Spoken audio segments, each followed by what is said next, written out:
Hi everyone. இதுவரைக்கும் சக்தி silks page follow பண்ணாதவங்க follow பண்ணிடுங்க. ஏன்னா இன்னிலேருந்து நீங்க பார்க்க போறது எக்ஸ்க்ளூசிவ் தீபாவளி கலெக்ஷன்ஸ்.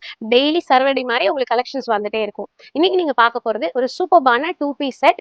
இது பார்த்தீங்கன்னா ரொம்ப இப்போ ட்ரெண்டிங்கா இருக்கிற V neck with white embroidery த்ரெட்ல floral pattern and palazzo pant. இது ரொம்ப ரொம்ப கன்வீனியன்ட்டா இருக்கு அண்ட் மெட்டீரியல் பார்த்தீங்கன்னா ரொம்ப யூசர் ஃப்ரெண்ட்லியா இருக்கும். இதுல 6 கலர்ஸ் இருக்கு, 4 சைசஸ், M to XXL. இப்போ நான் வேர் பண்ணிருக்க சைஸ் பார்த்தீங்கன்னா XL. இப்போ வாங்க கலர்ஸ் பார்த்துடலாம். Navy blue, bright pink, sky blue, சூப்பர்பான ஒரு மஸ்டர்ட் மேத்தி colour, bottle green colour and நான் போட்டிருக்க டீ ப்ளூ கலர். ஸோ 6 கலர்ஸ் அவைலபிளாக இருக்கு. இதில் உங்களுக்கு பிடிச்ச கலர் அண்ட் சைஸ் சென்ட் பண்ணுங்க அண்ட் ஆன்லைனில் நீங்கள் ஆர்டர் பண்ணிக்கோங்க. தேங்க்யூ.